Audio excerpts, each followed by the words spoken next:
Hello मंडळी, रोजगार रसायन व्लॉग्समध्ये तुमचं स्वागत आहे। आज मी तुम्हाला खमंग काकडीची रेसिपी दाखवते। ती कशी करायची पाहूया। ही कोशिंबीर जी आहे खमंग काकडीची, ही चैत्र गौरीच्या पानामध्ये नैवेद्य म्हणून दाखवली जाते। म्हणून म्हटलं की आता चैत्र गौरीचा महिना चालू झालेला आहे, तर आपण ही रेसिपी दाखवूया तुम्हाला, म्हणजे तुम्हाला करायला पाहिजे। आता आपण साल काढून घेऊया। अशा प्रकारे साल काढून घ्यायची, आपल्याला हलक्या हाताने काढून घ्यायची। साल अशी काढून घेतलेली आहे। तशीच दुसऱ्या काकडीची मी काढून घेणार आहे। कडनं कट मारून घ्यायचं आहे, दोन्ही कडचं हे आपल्याला भाग घ्यायचा नाही आहे।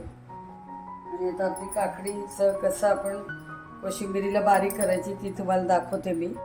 अशी चोचून घ्यायची, अशी सुरी मारायची याच्यावरती,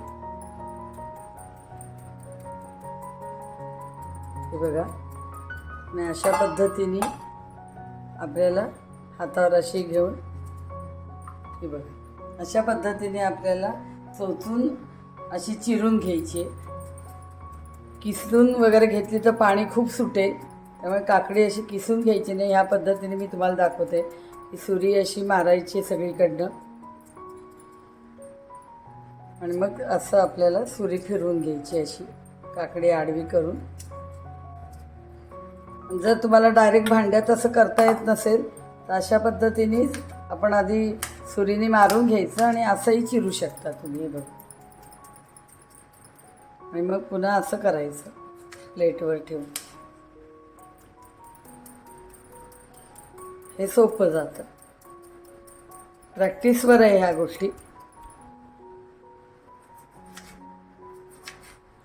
जेवढ्या भागाला आपण सुरी मारली ती अशी बारीक चिरून घ्यायची। काकडी अशी चोचून बारीक करून घेतलेली आहे।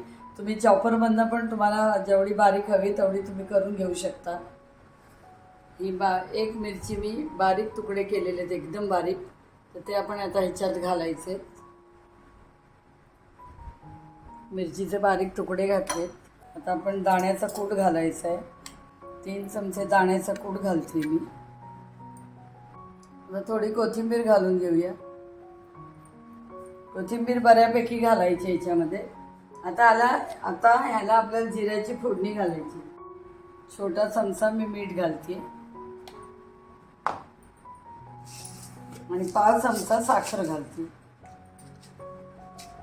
हे बघा, थोडीशी साखर। 2 चमचे तूप घेतलेले, तर तूप गरम करत ठेवले। जिऱ्याची फोडणी घालायची, फक्त जिरं घालायचंय। 1 चमचा जिरं घालायचंय। जिरं आपलं झालेलं आहे, तुपात तडतडलंय बघा। आणि आता ही फोडणी आपल्याला तुपाची जिऱ्याची घालायची। आता आपण फोडणी गरम घातल्यामुळे आधी लगेच दही घालायचं नाही। जेव्हा आपल्याला पानात सर्व करायची असते कोशिंबीर, त्यावेळेला दही घालून घ्यायचं आहे। आणि दही एकदम फ्रेश घालायचं आहे। आंबट वगैरे असं दही घातलं तर कोशिंबीर चांगली लागणार नाही। आता आपण थोडं दही घालून घेऊया।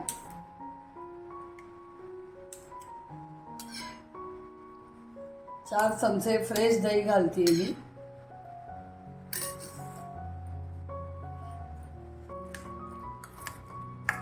जेव्हा आपण कोशिंबीर सर्व करणार आहोत पानात, त्यावेळेला ही कोशिंबीर सगळी कालवून घ्यायची आपल्याला दह्यामध्ये, नाही तर मग पाणी सुटतं।